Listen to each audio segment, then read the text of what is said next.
ایک دن شیطان بیٹھا رسیوں کے پھندے تیار کر رہا تھا۔ کچھ موٹی موٹی رسیوں کے پھندے تھے، کچھ باریک اور کمزور رسیوں کے پھندے تھے۔ وہاں سے ایک علم والے کا گزر ہوا تو اس نے شیطان سے پوچھا، ارے اوئے دشمن انسان، یہ کیا کر رہے ہو؟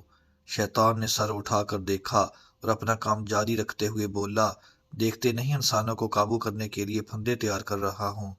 حضرت نے پوچھا، یہ کیسے پھندے ہیں؟ کچھ موٹے کچھ ہلکے۔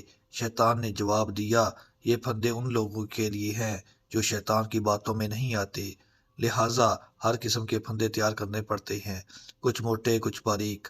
ان حضرت کے دل میں تجسس پیدا ہوا، پوچھا، کیا میرے لیے بھی ہے؟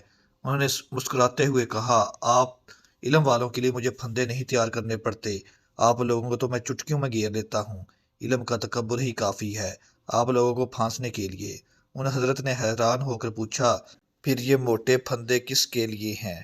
شیطان نے کہا، موٹے پھندے اخلاق والوں کے لیے ہیں، جن کے اخلاق اچھے ہیں، ان پر قابو پانا مشکل ہوتا ہے۔ اسی لیے حدیث شریف میں ہے کہ اعمال میں سب سے زیادہ وزنی چیز اخلاق ہوگا۔ اللہ ہم سب کو بہترین اخلاق والا بنا دے۔